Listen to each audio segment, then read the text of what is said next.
Everyone, in this video, I will show you how to export Notion pages as PDFs.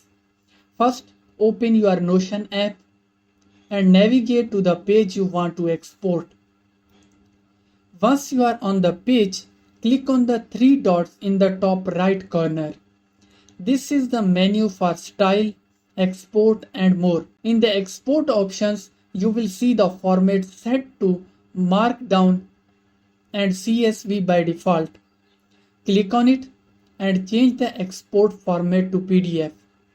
You can also adjust a few settings. Include databases, set to default. Include content, keep this selected to include everything. Page format, you can set it to letter. Scale, keep it at 100%. If you have a business account, you can also include subpages and create folders for them. Once you have adjusted the settings, click on Export. Notion will begin exporting your page as a PDF. When it is done, a file will appear. You can rename it however you like, choose where to save it, and click Save. And that's it. Your Notion page is now exported as a PDF.